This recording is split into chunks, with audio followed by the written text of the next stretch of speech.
પ્રણામ, good morning મિત્રો. પ્રકરણ 18 ભાવ વૃદ્ધિ અને ગ્રાહક જાગૃતિ. તો એના બીજા ભાગમાં આપણે આજે પ્રશ્ન નંબર 3 અને પ્રશ્ન નંબર 4 સમજવાના છીએ. તો એનો પ્રશ્ન નંબર 3 છે, ભાવ નિયંત્રણ શા માટે જરૂરી બન્યું છે? 3 ગુણમાં પ્રશ્ન આવે અથવા તો પછી 4 ગુણમાં પણ પ્રશ્ન આવી શકે. સતત ભાવ વધારાની અસરોથી બચવા ભાવ નિયંત્રણ જરૂરી બન્યું છે. સતત ભાવ વૃદ્ધિ,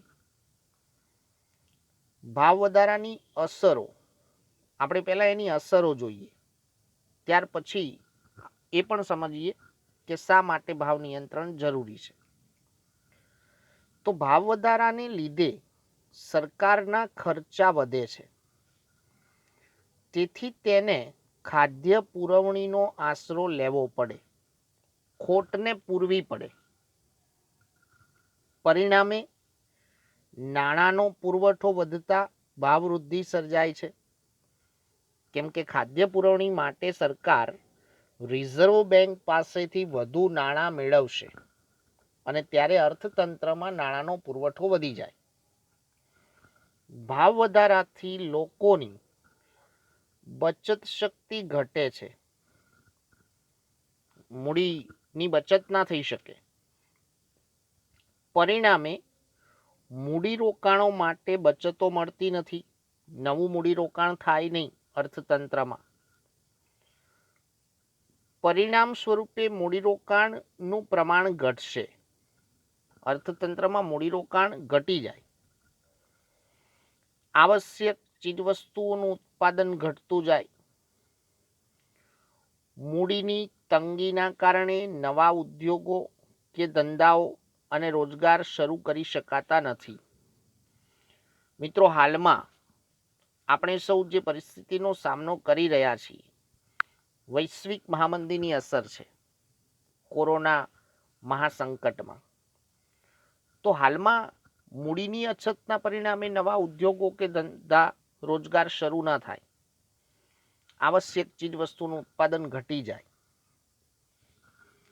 ભાવ વધારાને લીધે વસ્તુઓ મોંઘી બનતા દેશમાં તેનું વેચાણ વધે છે. વસ્તુઓ મોંઘી બને, તેનું વેચાણ વધે, જેથી નિકાસો ઘટે, નિકાસ ઘટી જાય. દેશમાં બનતી વસ્તુઓ કરતાં વિદેશી વસ્તુઓ સસ્તી હોય તો દેશની આયાત વધે છે. આપણે જે ચીજવસ્તુનું ઉત્પાદન કરીએ છીએ તેના કરતાં વિદેશી વસ્તુ જો સસ્તી હશે તો આયાત વધે છે. આ પરિસ્થિતિમાં દેશની નિકાસ કમાણી ઘટશે, આયાત વધી જાય છે, એટલે આયાતી ખર્ચ વધે છે. તો એ સંજોગોમાં દેશની વેપાર તુલામાં ખાધ ઊભી થાય છે. મૂળ વાત એ છે કે આપણી નિકાસ ઓછી થાય એટલે વિદેશી આવક ઘટે, અને આયાત વધે છે એટલે આયાત પાછળનો ખર્ચ વધે. વૈશ્વિક વેપારમાં અસમતુલા ઊભી થાય અને ખોટની પરિસ્થિતિ ઊભી થવાની, ખાદ્યની પરિસ્થિતિ નિર્માણ થાય. ભાવ વધારાના કારણે ઉત્પાદકો, વિક્રેતાઓ વગેરેના નફામાં ખૂબ વધારો થતા, ભાવ વૃદ્ધિ થાય છે તો ઉત્પાદકોનો કે વિક્રેતાઓનો નફો ખૂબ વધશે, તેમની આવકો ઝડપી વધે છે. એટલે સમાજમાં આવકની અસમાનતા વધે છે, સમાજમાં આવકની અસમાનતા ઊભી થાય. ભાવ વધારાને લીધે લોકોની ખરીદ શક્તિ ઘટે છે, ખરીદી કરવાની ક્ષમતા ઓછી થઈ જાય, જેને લીધે મધ્યમ અને ગરીબ વર્ગના લોકોની હાલત ખૂબ જ કફોડી બને છે. આ પરિસ્થિતિનો સામનો મધ્યમ કે ગરીબ વર્ગના કુટુંબો ના કરી શકે. જીવન નિર્વાહનો ખર્ચ વધવાથી ઘણી વખતે આ વર્ગોના લોકોનું જીવન ધોરણ નીચું જાય છે. જીવન ધોરણ કે જીવન સ્તર નીચું આવી જાય. કેટલીક વખતે જીવન જરૂરી ચીજવસ્તુઓ વિના પણ ચલાવી લેવું પડે.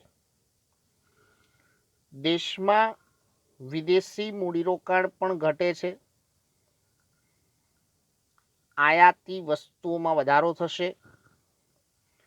તેથી દેશમાં વિદેશી હુંડિયામણની તંગી સર્જાય. આયાત વધી જાય છે, વિદેશી મૂડીરોકાણ થતું નથી, એટલે વિદેશી હુંડિયામણની તંગી ઊભી થાય. ભાવ વધારાને લીધે ગરીબ અને મધ્યમ વર્ગના લોકોનું જીવન કથળતા તેઓ નીતિમત્તાના ધોરણો નેવે મૂકીને ચોરી, લૂંટફાટ, હત્યા, દેહ વેપાર કે ભ્રષ્ટાચાર, દાણચોરી કે કાળા બજાર જેવી અનૈતિક પ્રવૃત્તિઓ માટે પ્રેરાય છે. જ્યારે પરિસ્થિતિ જ કટોકટીની હોય, તીવ્ર પરિસ્થિતિ હોય ભાવવૃદ્ધિની, રોજગારી મળતી ન હોય, જીવન ધોરણ ચલાવવું મુશ્કેલ બનતું હોય, તો ત્યારે વ્યક્તિ કોઈ પણ અસામાજિક પ્રવૃત્તિ કરવા માટે પણ પ્રેરાય. અહીંયા જે લખી છે એ પ્રમાણે ચોરી, લૂંટફાટ, હત્યા કેવી કોઈ પણ અસામાજિક પ્રવૃત્તિ, જેથી સમાજમાં અસામાજિક બદીઓ એટલે કે દૂષણોનું પ્રમાણ વધી જાય, અસામાજિક પ્રવૃત્તિઓ વધતી જાય. એટલે ભાવવૃદ્ધિની અસર,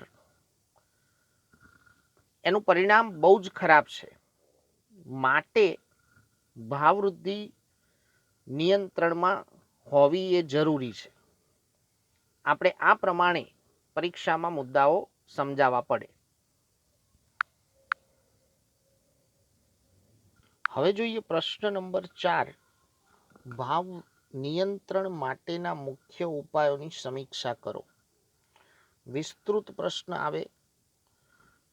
કોઈ પણ 4 મુખ્ય ઉપાય આપણે પરીક્ષામાં રજૂ કરીએ તો ત્યારે પ્રશ્ન 4 ગુણનો ગણાય.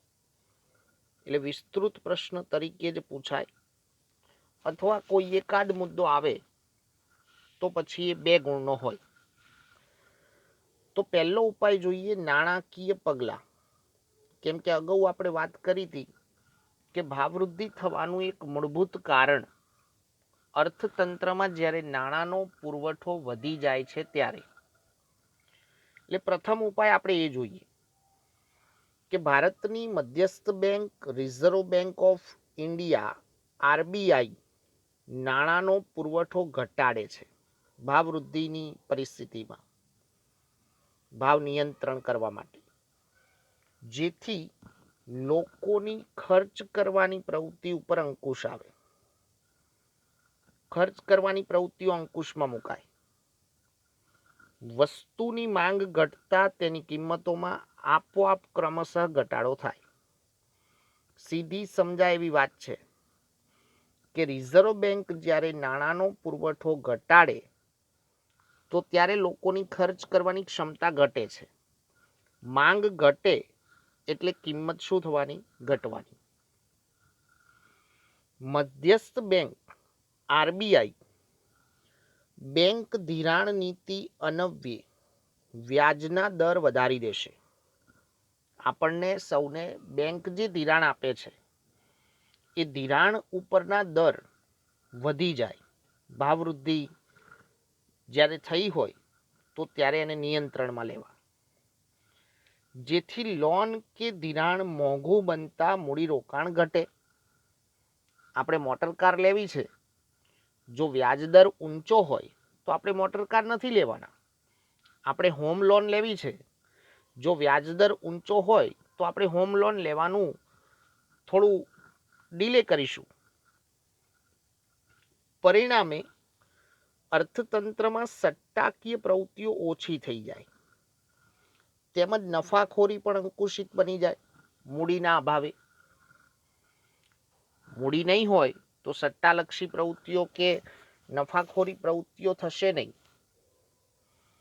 વેપારી બેંકો પણ ધિરાણ દર વધતા ધિરાણનું પ્રમાણ ઘટાડે છે. વેપારી બેંકો પણ ધિરાણ દર વધે એટલે ધિરાણનું પ્રમાણ ઘટાડી દે. વ્યાજ દર વધતા સટ્ટાખોરીમાંથી વધારાનું નાણું બચત સ્વરૂપે પાછું વળે છે. વ્યાજ દર વધી જાય એટલે સટ્ટાખોરીમાંથી જે વધારાનું નાણું છે બચત સ્વરૂપે પાછું આવે વેપારી બેંકો પાસે. તેથી મૂડી સર્જનનો દર વધશે. નવી મૂડીનું સર્જન થાય વેપારી બેંકોમાં. નવા ધંધા રોજગારના ક્ષેત્રો ખુલે છે. નવા ધંધા રોજગાર ખુલી શકે. રિઝર્વ બેંક સરકારી જામીનગીરીઓના વેચાણ દ્વારા નાણાંના પ્રવાહને અંકુશમાં રાખી શકે. જે વેપારી બેંકોને ધિરાણ આપે છે રિઝર્વ બેંક કે સરકારને, તો એ સરકારી જામીનગીરીઓના વેચાણ ઉપર અંકુશ મૂકે એટલે નાણાંના પ્રવાહને અંકુશમાં રાખી શકાય. એટલે આ પ્રથમ પગલું છે નાણાંના પ્રવાહને અટકાવવા માટે, નાણાંના પુરવઠાને ઘટાડવા માટે.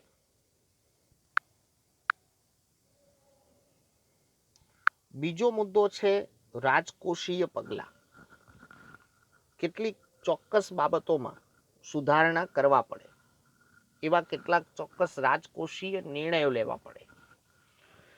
જેમ કે સરકાર અંદાજપત્રની રાજકોષીય ખાધમાં ઘટાડો કરવા સબસિડીમાં ઘટાડો કરે. જે જુદી જુદી સબસિડી આપે છે એમાં ઘટાડો થાય. જાહેર લોનના પ્રમાણમાં ઘટાડો કરીને વ્યાજની ચૂકવણીમાં ઘટાડો કરે. આપણી જે બચત બેંક પાસે છે, બેંક એ આપણી બચત માટે વ્યાજ ચૂકવે છે, તો એ વ્યાજના દર ઘટી જાય જે બેંક ચૂકવે છે. જાહેર લોનના પ્રમાણમાં ઘટાડો કરવામાં આવે. સાથે સાથે વહીવટી ખર્ચમાં કરકસર અને બિનજરૂરી ખર્ચમાં ઘટાડો. આ બધા પગલાં ભરે છે રાજ્ય સરકાર કે કેન્દ્ર સરકાર. સરકાર પ્રત્યક્ષ કરવેરાના પ્રમાણમાં અને વ્યાપમાં વધારો કરે. પ્રત્યક્ષ કરવેરો વધારી દે, જુદા જુદા પ્રકારના ટેક્સીસ. તે વધુ આવક ધરાવતા શ્રીમંત વર્ગની વપરાશી વસ્તુઓ, સુખ સગવડની વસ્તુઓ ઉપર વધારે કરવેરા નાખે. આજે સીધી વાત છે કે આપણે કોઈ પણ ચીજ વસ્તુ ખરીદીએ, ઘર વપરાશની, મોજ શોખની, જેના ઉપર વધુ ટેક્સ હશે તો આપણે એ ચીજ વસ્તુ ખરીદવા માટે 10 વખત વિચારીશું. જો આવશ્યક ચીજ વસ્તુ હશે તો એને ખરીદીશું. જેથી એ વસ્તુઓ મોંઘી બનતા ખરીદી ઘટે. સરકાર જો જુદા જુદા ટેક્સમાં વધારો કરે છે તો એની માંગ આપોઆપ ઘટે છે, ખરીદી ઘટે. પરિણામે માંગ ઘટતા ભાવો ઘટે છે. જાહેર ઋણની નીતિ અનુસાર સરકાર ફરજિયાત બચત યોજના જેવી કોઈ સ્કીમ જાહેર કરે. તમને એનું એક શ્રેષ્ઠ ઉદાહરણ આપું. હમણાં કેટલાક સમય પહેલા સરકારે જનધન યોજના એવી એક યોજના બહાર પાડેલી બેંકમાં બચત જમા કરાવવા માટે. તો આવી જાહેર ઋણ નીતિ અનુસાર ફરજિયાત બચત યોજનાઓ શરૂ કરવા માટે પ્રેરણા આપે એવી કોઈ સ્કીમ જાહેર કરે. સમાજમાં થતા કુલ ખર્ચને મર્યાદિત કરવા પ્રયાસ કરે છે. જે ખર્ચ થાય છે એ ખર્ચને ઘટાડવાનો પ્રયત્ન હોય. તેમજ બચતોને પ્રોત્સાહન આપવા વિવિધ પગલાં ભરે. એટલે વધારાનો જે માંગ છે એ આપોઆપ ઘટે. તેથી ચીજવસ્તુઓની માંગમાં માંગ ઘટતા ભાવો ઘટે. ટૂંકમાં બચત માટે પ્રોત્સાહન આપે. એટલે જે મૂડી ખર્ચાય છે એ મૂડી ખર્ચવાનું વલણ ઓછું થઈ જાય. એટલે આ પ્રકારના ચોક્કસ રાજકોષીય પગલાં સરકાર આ પરિસ્થિતિમાં ભરે છે.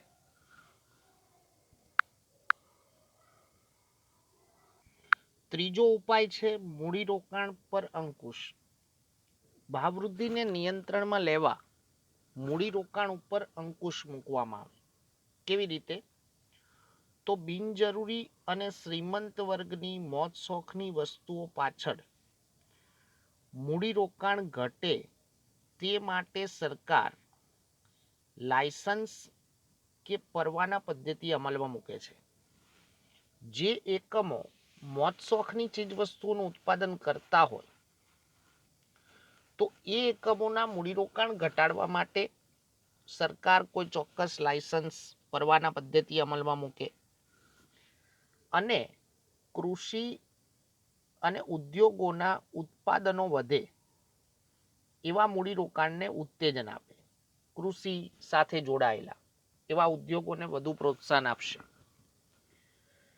ચોથો મુદ્દો છે ભાવ નિયમન અને માપબંધી. ભાવ નિયમન કાયદા સંબંધી વાત છે.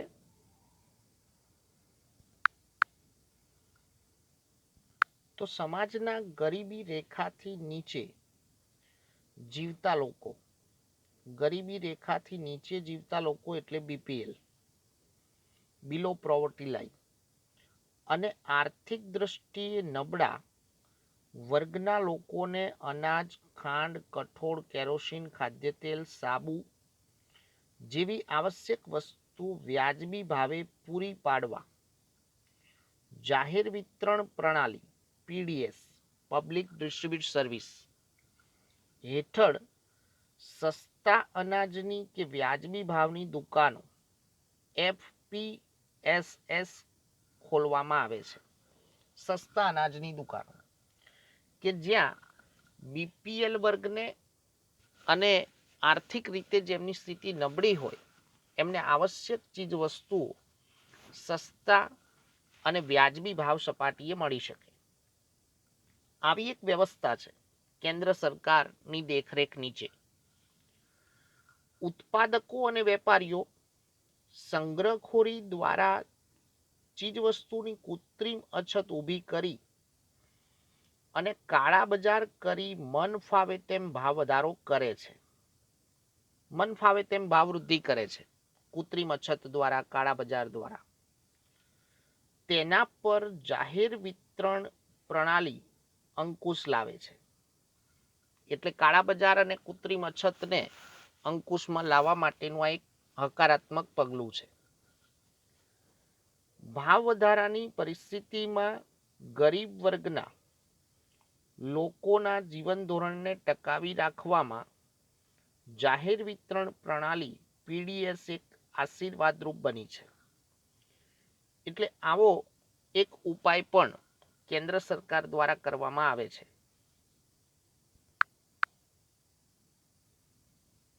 હવે પાંચમો મુદ્દો જોઈએ તો ભાવ નિર્ધારણ તંત્ર. અહીંયા એક પ્રશ્ન પણ આપણે બાજુમાં નોંધ્યો છે કે ભાવ નિર્ધારણ તંત્રની ભાવ નિયમનમાં શી ભૂમિકા છે. તો ત્યારે ફક્ત એક જ મુદ્દો આપણે લખવાનો થાય. તો ભાવ નિર્ધારણ તંત્ર કેવી રીતે ભાવ વૃદ્ધિને નિયંત્રણમાં લાવે સમજો. તો સંગ્રહખોરી અટકાવવા, આવશ્યક વસ્તુઓના ભાવોને વ્યાજબી સ્તર પર ટકાવી રાખવા અને એ વસ્તુઓ નાગરિકોને સરળતાથી ઉપલબ્ધ બને એ માટે સરકાર આવશ્યક ચીજવસ્તુઓના ભાવ નક્કી કરે છે. સંગ્રહખોરી જેવી પ્રવૃત્તિઓ અટકે, આવશ્યક જે ચીજવસ્તુઓ છે એ વ્યાજબી ભાવ સ્તરે ટકી રહે અને નાગરિકો સુધી સરળતાથી ચીજવસ્તુઓ ઉપલબ્ધ થાય એ માટે સરકાર અમુક ચોક્કસ ચીજવસ્તુઓના ભાવ નક્કી કરે છે અને એ જ ભાવોએ ચીજવસ્તુઓ વેચવા સરકાર વેપારીઓને જણાવે છે એક કાયદાના સંદર્ભમાં. સરકારે ભાવ સપાટીને સ્થિર રાખવા માટે આવશ્યક ચીજવસ્તુઓ અંગેનો ધારો 1955 અમલમાં મૂક્યો છે. હેતુલક્ષી પ્રશ્ન તરીકે પણ આપણે ધ્યાનમાં રાખવાનું છે. જે વેપારી સરકારે નિર્ધારિત કરેલ ભાવો મુજબ પોતાની ચીજવસ્તુ વેચતા ન હોય તો તેની સામે આ ધારા હેઠળ કાનૂની કાર્યવાહી હાથ ધરીને દંડ કરવામાં આવે. મતલબ કે સરકારે જે આદેશ આપ્યો છે જે ભાવ સપાટીનો, તો એ ભાવ સપાટી પ્રમાણે જ ચીજવસ્તુ વેચી શકાય વેપારીઓએ. આ ધારા મુજબ વેપારીઓએ આવશ્યક ચીજવસ્તુઓના જથ્થાના સ્ટોક પત્રક અને ભાવ પત્રક પ્રદર્શિત કરી તેનું નિયમન કરવું પડે છે. સ્ટોક પત્રક ચીજવસ્તુનો જથ્થો કેટલો છે અને એ કઈ ભાવ સપાટી વેચ્યો છે એના પત્રકો રજૂ કરવા પડે. સંગ્રહખોરી, સટ્ટાખોરી, નફાખોરી, કાળા બજાર જેવી અસામાજિક પ્રવૃત્તિઓ ડામવા માટે, એને અંકુશમાં મૂકવા માટે સરકારે પાસા PASA prevention of anti social activities act, એનું ફૂલ ફોર્મ છે PASA, પાસા. તો પાસાના કાયદા હેઠળ આવી કોઈ પણ વ્યક્તિ, મતલબ કોઈ પણ વેપારી જેની અટકાયત કરી શકાય. આમ કડક કાનૂની જોગવાઈઓ અને તેના ઉલ્લંઘન માટે કડક શિક્ષાત્મક પગલાં દ્વારા ભાવ વધારાને અંકુશિત કરવા પ્રયત્ન કરે છે સરકાર.